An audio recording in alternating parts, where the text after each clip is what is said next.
Hi, I'm Steve Pond. We're here at TheWrap studio at the Sundance Film Festival, and I'm delighted to welcome the directors of Willie Nelson Family, Tom Zimny, Oren Moverman. Welcome. Thank you. And thank you for, an enormous, exhaustive documentary that does justice to a guy that is hard to do justice to. Well, Thank you. So, Oren, you'd never done a documentary before, right? And yeah. you guys hadn't worked together. How did this happen? We've only been friends for 15 years, so we've been talking about it for a while. Yeah, we've been our journey together as friends. Always had conversations about music, film. I have to stop and think that we haven't worked together before. I actually had Oren in the audience of one of my films, one of my Springsteen concerts. So I've brought him along as far as I can, and finally we had the chance to collaborate. So for me, it was a great journey. It was also a chance for Tom to become my teacher, which was actually worth doing, I must say. I learned a lot. I mean, Oren, I feel like you've been circling the idea of making a movie about music before because you've written stuff, and it feels like you have a real affinity for it. Yeah, I mean, I the simplest way to say it is I love music, and in some ways, I must confess, I love music more than movies. And so when I could put the two together, it's very exciting. And I came very close with a movie about an unknown guy named Kurt Cobain that I was supposed to direct, but that didn't work out. And then, I've written music films, and I thought that's absolutely pleasurable. But then when this opportunity came around and Tom said, let's do it together, it was just really exciting to live in the mind of a musician, and what a musician and what a life. I mean, there's several times during the film when people talk about Willie's style of singing and how he's not on the beat. He comes in before the beat. He comes in after the beat. He's very elusive, and I feel like that's almost like a model for what you guys are doing with this movie. You're behind the beat of the narrative. Sometimes you're ahead of it. You're jumping. I mean, the movie sort of slides like Willie does as a vocalist. I mean, that conversation about Willie's approach and freedom in using tempo and delivering the song, or how he sings, and how that applied to the editorial process is completely true. We're in sync with that idea of what we called after a while shorthand of Willie's world. And right away, I knew I was going to have a great adventure with Oren, because we talked about this nonlinear desire, but never to leave the audience confused. And much like Willie, play with the tempo of the stories, and also have the voice of Willie throughout the years. So we shot Willie for a couple of weeks in Maui, and at the same time we went deep into the vault and found voices of Willie throughout his years. So the world of Willie in the film goes back and forth from time, from a young Willie to a present day Willie, and all those reflections kind of make up Willie world for him. So how do you plot it out? Is that in the edit, or is that earlier than that? It starts earlier. It's a lot of research, and basically we put together a chronology with our supervising producer, Adrian Gerard, and we just really, we weren't grateful for the shutdown, but we had the opportunity to get on a Zoom every day for hours and just go almost like day by day through his life. And once we had an understanding of his entire chronology, then we started talking about the style of the movie. And the thing about Willie World, which we discovered, is you can plan whatever you want. Once you're in it, things just happen. So we can be very, at least in the beginning, we were, kind of very meticulous about the planning. And then all of a sudden, this wave of spontaneity takes over, and nothing makes sense anymore. And you're just in the moment. You're really doing what he does, which is one day at a time.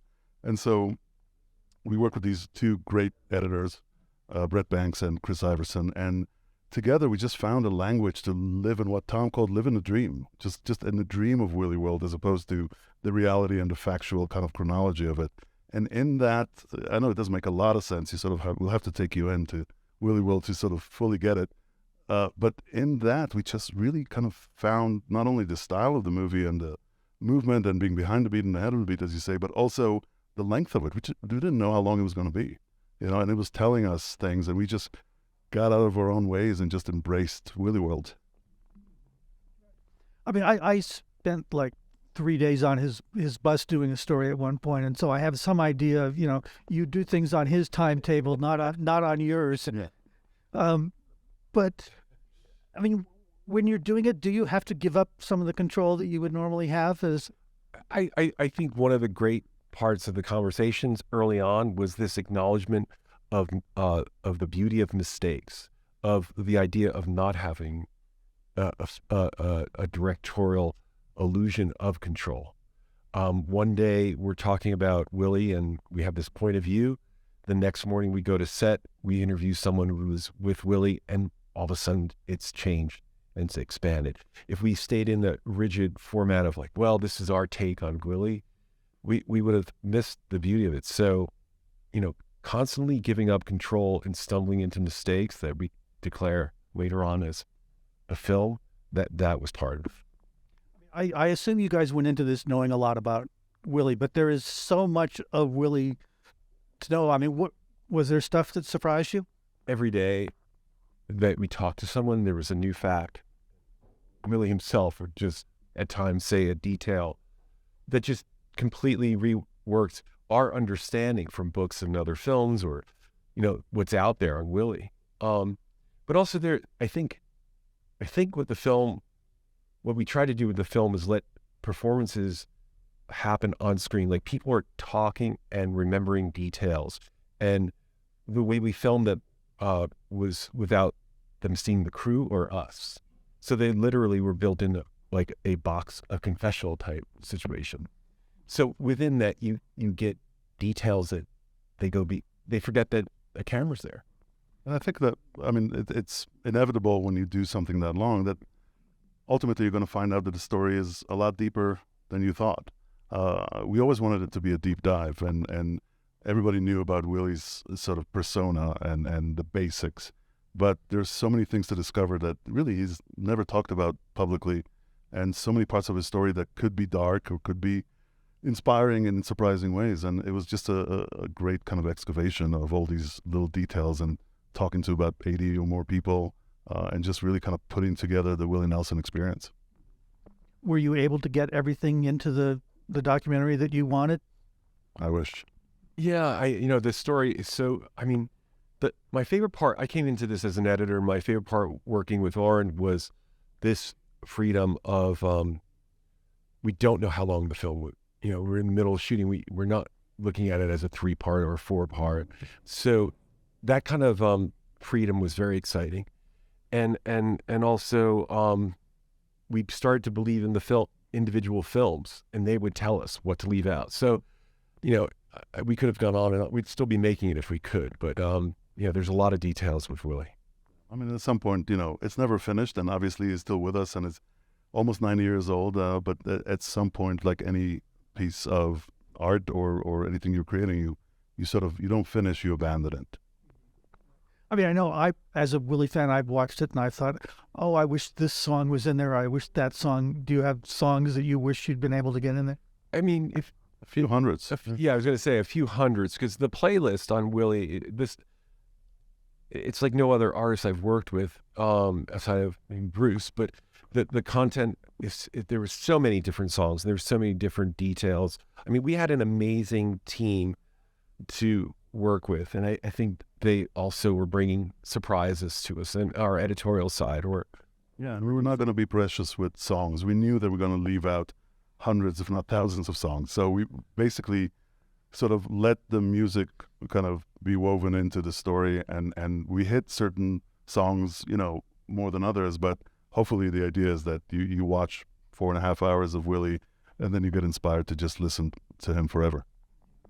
I know there are scenes that are filmed on his bus, and I know the experience of being on that bus, and songs have been written about the experience of being on that bus. I think We with Willie was one of them. So was that part of your experience of making the We had the authentic Willie Nelson, everything that you hear and more. And the beauty of filming Willie with this film was seeing Bobby, Willie's sister, and Willie go to their church in Abbott, and that was a really special moment for me to experience. And it it's a really precious moment for me because it captures the beauty of their love, but also their life on the bus. That the bus's home is a big theme for us. Yeah, it's obviously, it's a big motif, the bus, the road, but we also had the privilege of kind of having the bus at our disposal because he wasn't touring, and he would tell us that from time to time he would get on the bus and pretend he was on the road, and just to feel, he was going places, but it wasn't moving or anything. And so to have that bus, which is so central to the story of Willie, the idea of Willie, be part of our, a character in the movie was really something.